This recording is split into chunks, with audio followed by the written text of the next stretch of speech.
What is a sector strategy and how can you use it to grow your property consultancy? That's what we're talking about in this video.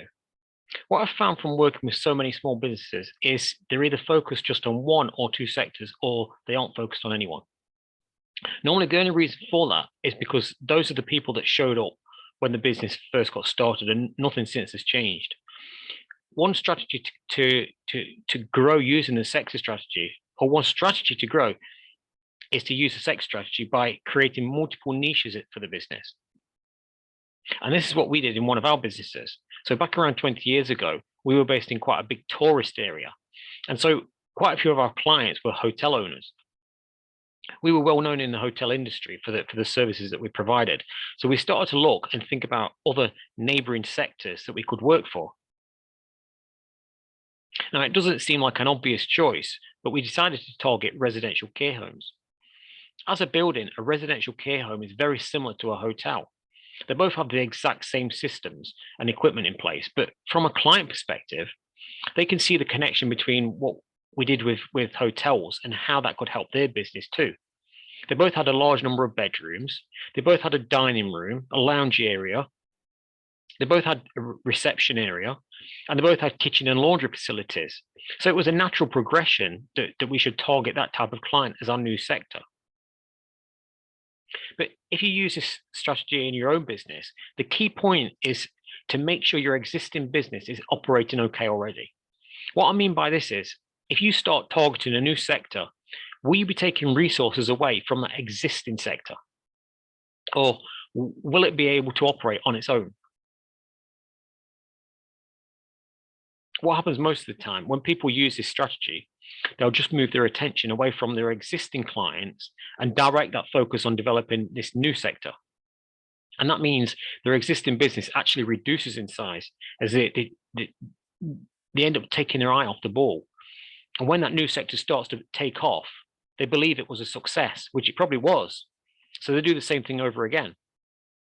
But to the outsider looking in, it just looks like they're jumping from one sector to the next, but never actually growing the business properly.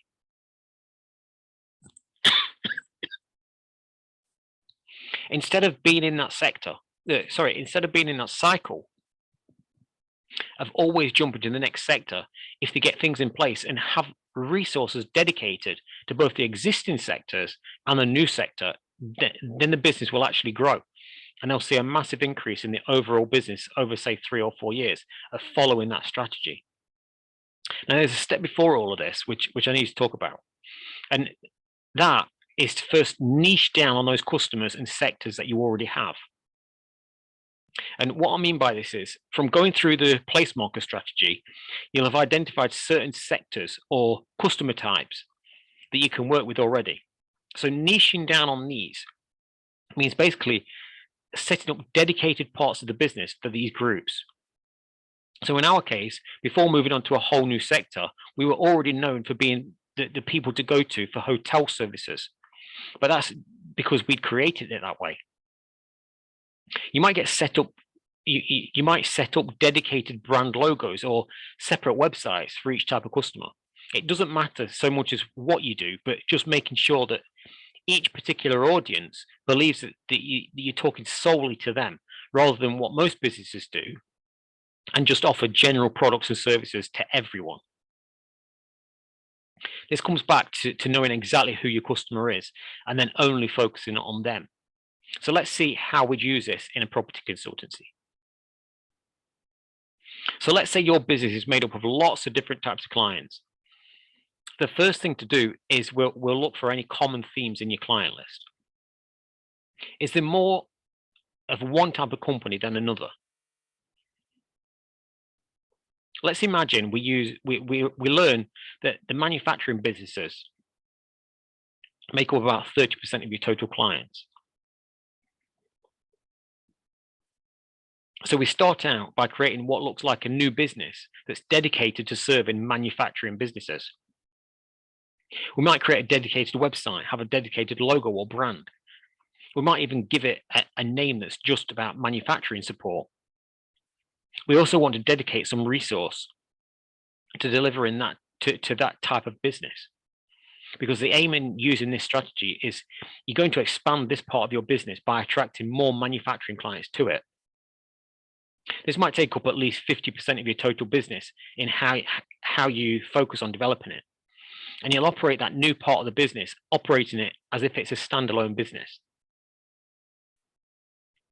When you've got a team of dedicated to running and growing that business, you'll do the same again with another sector. Probably in this case, it might be your second largest type of clients, which might be retail businesses. So you'll go through the process, each time setting up a new sector as if it were a standalone business, and then dedicating resources to it until it can run by itself. And what you end up with is a portfolio of sector-focused businesses or brands, each with its own dedicated resource to keep it growing. And that's how you use a sector strategy to grow your property consultancy.